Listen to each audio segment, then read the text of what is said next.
हुआ है क्या प्राइमरी इन्वेस्टिगेशन में आपके सामने आया, गलती किसकी रही, पैमाइश से चूंकि शुरुआत हुई थी?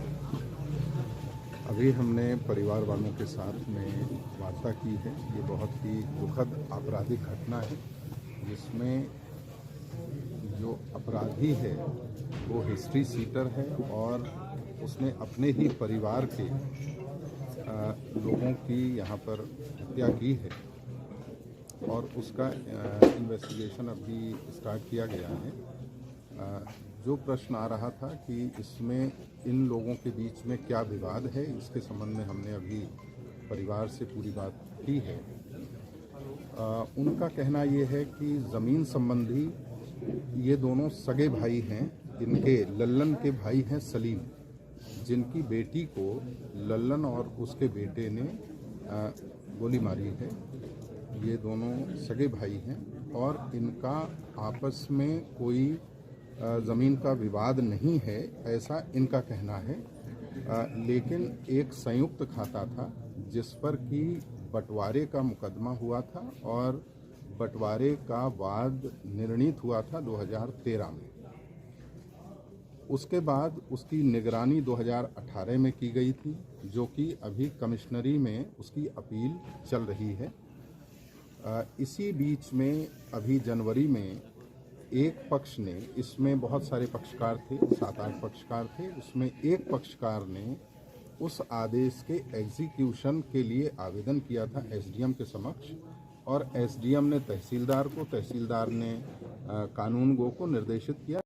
कोई भी बात कहनी होती है, जैसे कोई कोर्ट में गया हुआ है और वहाँ से कोई स्थगन आदेश है या कोई दूसरा आदेश किसी कोर्ट का है, तो वो उसको प्रस्तुत करना होता है और उसके बाद में फिर आगे की कार्यवाही डिसाइड की जाती है। तो नोटिस का मतलब होता है सभी पक्षों को सूचना दिया जाना।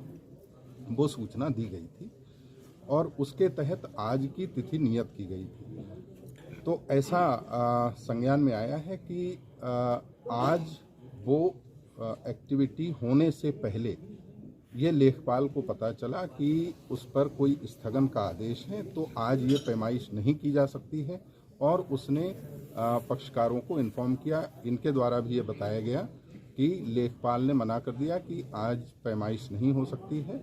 अब वो पूरा डिटेल उनके द्वारा बताया गया है। तो ऐसी स्थितियों में जब विवाद होता है या किसी भी कोर्ट का स्थगन आदेश होता है तो उस कार्यवाही को रोक दिया जाता है। नोटिस के बाद में चूंकि सभी पक्षों को पता लगता है तो वो सभी अपनी बात बताते हैं। इसके बाद ये वहाँ से चले आए थे और इनके पीछे पीछे जो अपराधी थे वो इन्हीं के सगे भाई थे और वो इनके पीछे पीछे आए यहाँ पर, और यहाँ घर पहुँचने के बाद उनका सीसीटीवी फुटेज अभी पुलिस के लिए मिला है। उसमें इनके द्वारा ये बताया जा रहा है कि कुछ यहाँ पर विवाद हुआ, आपसी कुछ विवाद था और उसके बाद उन्होंने गोली चला दी। तो अभी ये बाकी चीज़ें तो विस्तार से इन्वेस्टिगेशन का विषय है, लेकिन प्राथमिक तौर पर इनके द्वारा जो बताया जा रहा है कि इनका सीधे उससे कोई ज़मीन का विवाद नहीं था, लेकिन उसको ये लगता था कि उसका जिसके साथ ज़मीन का विवाद है उसका ये लोग सपोर्ट कर रहे हैं, ऐसा यहाँ बताया जा रहा है। लेकिन ये सब अभी फाइनल इन्वेस्टिगेशन के बाद ही पता चलेगा। तो इसमें तहरीर दी गई है और ड्राइवर की गिरफ्तारी हो चुकी है और बाकी भी गिरफ्तारी जल्दी ही होगी। इस घटनाक्रम में सर जो मुख्य अभियुक्त है उनके ऊपर कई मुकदमे हैं, 20 से ज़्यादा मुकदमे। ऐसे में उनके पास लाइसेंसी असलहे मौजूद होना, तो क्या इसमें भी प्राइमरी इन्वेस्टिगेशन आपकी तरफ से की गई है या मालूम पड़ा है कि मुकदमे होने के बावजूद भी उनके पास लाइसेंस था?